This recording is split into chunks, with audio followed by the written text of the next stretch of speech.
It's the Wednesday Wisdom Show, and you need to know, do we live in a simulation?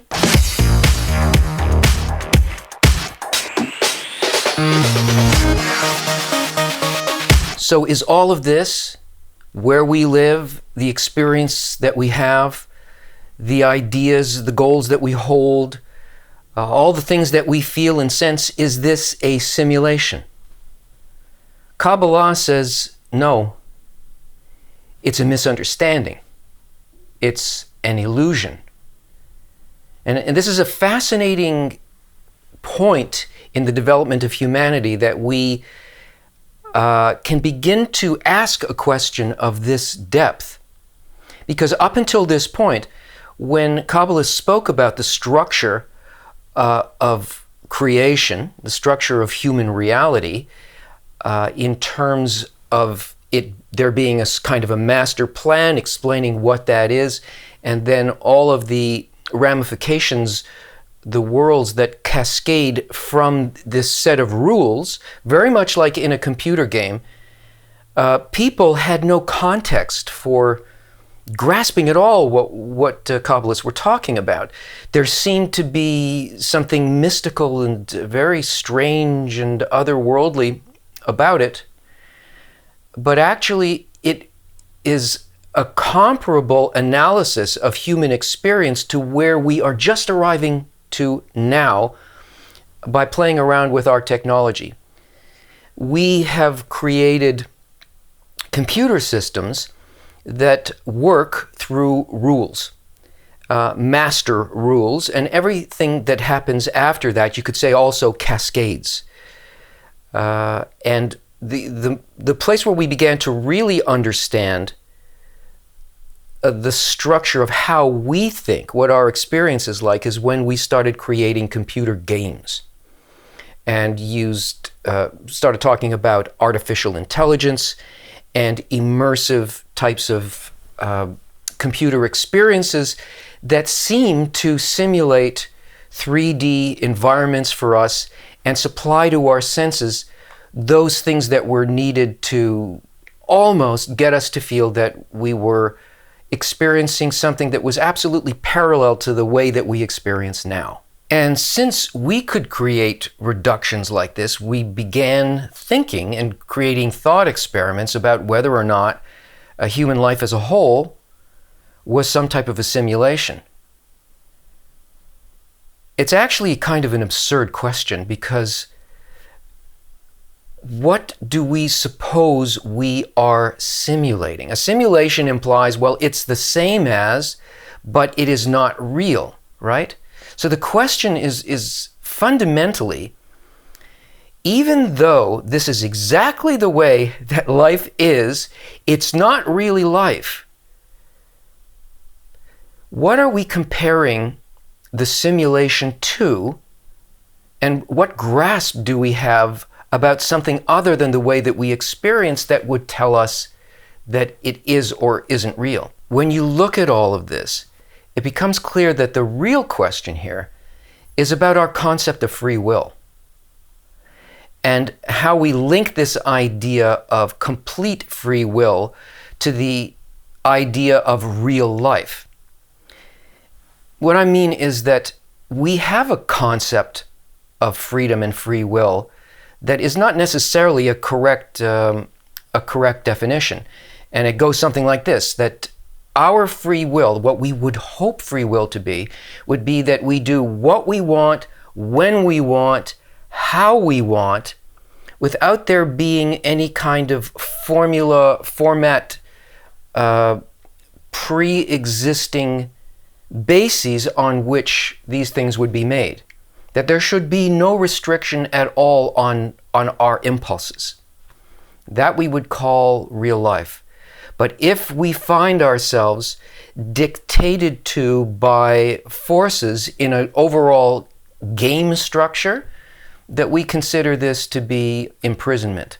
And we say this cannot be real, because our hope and our assumption about real life is that of total freedom by that definition. But this really has to do with the expansion of human egoism. over thousands of years to the point where we reject the idea of being created as opposed to being creators. Hundreds of years ago, this was not a factor in our thinking. We wouldn't be doing thought experiments based on the idea that we're in some type of a simulation and don't really have control over what we see and that what we see is not real. For thousands of years, we have thought of ourselves as being created, and we didn't rebel against this idea. I'm not saying that this is bad. This is actually good. We're at a point of seriously asking the kinds of questions that are necessary to be asked in order for us to move to the next phase of human development. So now we're asking these questions based on the sophistication of game design and artificial intelligence. And we are looking at this reduction of what we can create, something less than our experience, and we see that it is possible to create a very robust seeming reality from just a few factors actually in human experience, and that we made it, and that in our estimation this is not real. Now, this is a complete reduction of our world, which in itself is a reduction of the multiple dimensions or worlds that Kabbalah tells us about, and that we even instinctively intuit must exist above us. And it tells us everything about the limitations of how we create, and absolutely nothing about the larger reality, which for the most part still remains unmeasured by us. So the question of what is real and what isn't real doesn't really figure into the basis on which we are asking the question. Anybody who really likes computer games and wants to know how they work understands that when you're playing a game, you're not really playing against the characters that are presented to you at one moment or another. You're not really working with weapons or with a limited strategy. You're not playing against parts. You're really playing against the whole intelligence behind the game. The game is the character that you're playing. And what does the game consist of? Well, there is a guiding principle in the game. And there are variations, but they are all limited by a certain set of outcomes that are possible.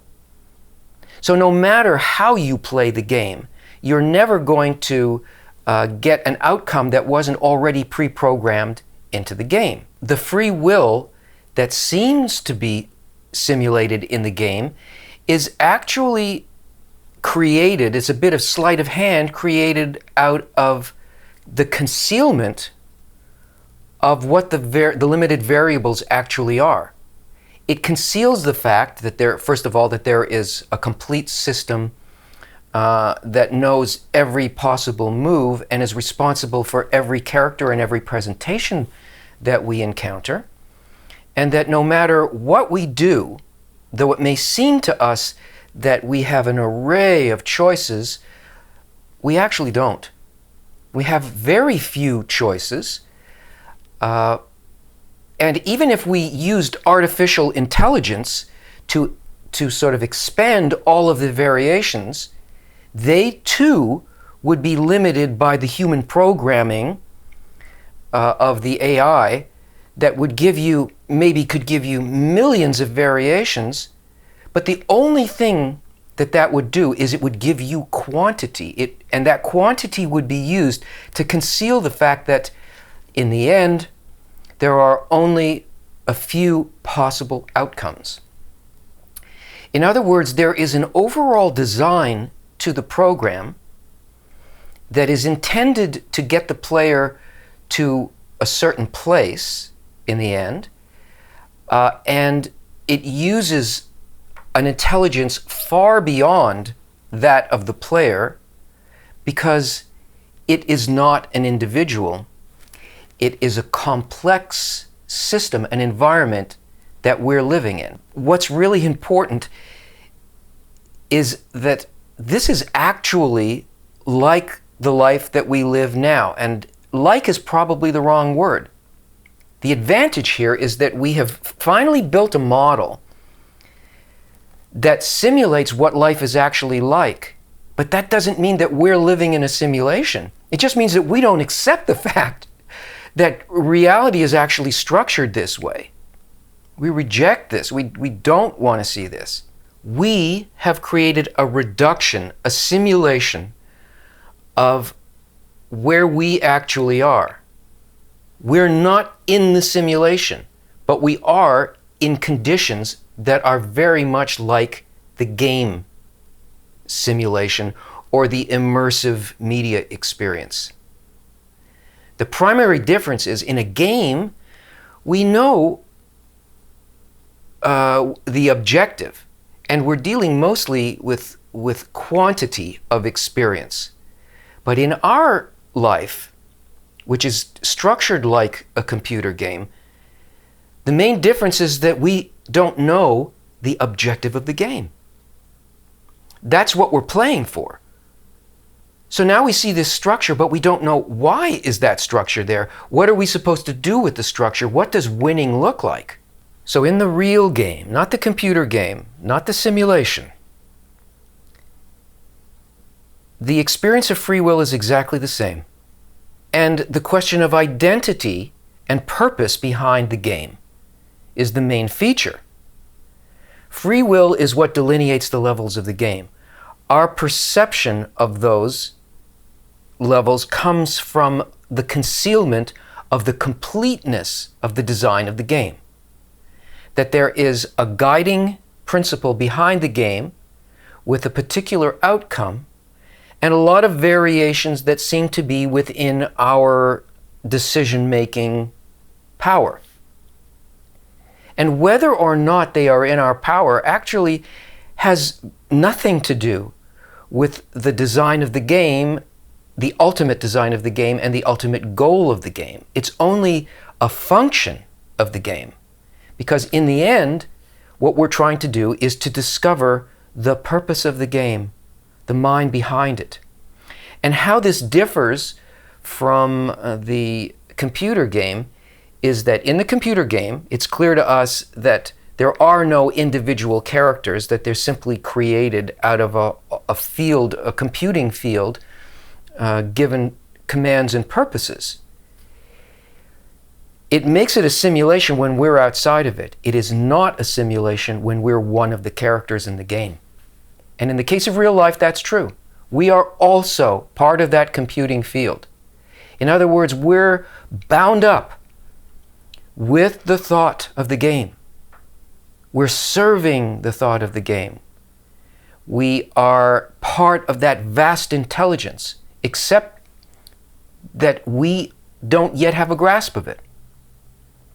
The way we win the game is by moving up through these levels of supposed free will and concealment, through the multiplicity of things, the idea of self-concern and separation from the fact that we're actually part of the intelligence of the game, until we finally understand how to win the game and what winning looks like. I don't usually do this, but this is just too perfect, so I want to read you something. It's an article about exactly this. And it's called The Acting Mind, and it's written by Yehuda Ashlag, Baal HaSulam, Master of the Ladder, who is the preeminent Kabbalist of the 20th century. Every person is obliged to attain the root of his soul. That's the outcome of the game. That's what winning means. This means that the aspired for purpose of the created being is adhesion with his qualities. That is, the creator of the game, the creator. As he is merciful, so shall you be merciful. In other words, what he was thinking, that's what you're trying to reach. And we must understand why it's called adhesion or clinging to the creator, as it seems to be mere study. And I shall explain with an allegory. In every act in the world, the mind of its operator remains in that act. In a table, one can attain the carpenter's dexterity and deftness in his craft, whether great or small, and this is so because while working, he built it according to his mind, the qualities of his mind. And one who observes this act and considers the mind imprinted in it during the act, he's attached to the mind that performed it. That is, they actually unite. And this is so because, in fact, there's no difference and cessation between spirituals, even when they are in distinct bodies, or seem to be. But the mind in them cannot be distinguished, since what knife can cut the spiritual and leave it separated? In other words, there are no distinct characters or qualities in a game. It's all the computer. It's all the intended programming behind it. It is the intelligence that appears to be separated. Rather, the main difference between spirituals is their qualities, praiseworthy or blameworthy, and the composition, since a mind that calculates astrology will not cling to one that contemplates natural sciences. So that's what the levels of the game are about. We have to change quality in order to be able to feel more and more like the design of the game and to understand that we're actually part of it, which we can only do from the highest point in the game. And there is great diversity even within the same teaching. For if one exceeds another, even in one element, it separates the spiritual from one another. But when two sages contemplate the same thing and bear the same measure of sagacity, they are in fact united for what separates them. You get it? If we understand and feel that level, we're on that level. Hence, the rule is that in the speaking, the mind is the best adjusted force between the Creator and his creatures. It's considered a medium, meaning he conferred a spark of that force, and through that spark, everything returns to him. And of course it must, because we're part of an intelligence playing at grasping that higher intelligence. And it is written, "In wisdom thou hast made them all," meaning that he created the whole world with his wisdom. Hence, one who is rewarded with attaining the manners by which he created the world and its conducts is adhered to the mind that performed them. Thus, he adheres to the Creator, to the guy who programmed the game. And this is the meaning of the Torah being all the names of the Creator which belong to the creatures.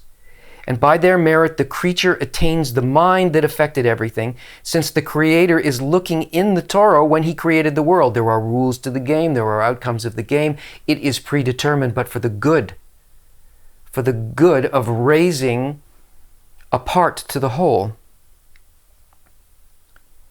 And one achieves illumination through creation and forever cleaves to that mind. Thus he is adhered to the Creator. Now we understand why the Creator has shown us his tools of craftsmanship. For do we need to create worlds? But from the above mentioned, we gather that the Creator has shown us his conducts so that we may know how to adhere to him, how to cleave to him. And it means cleaving unto his qualities. Like, subscribe, share, take a course.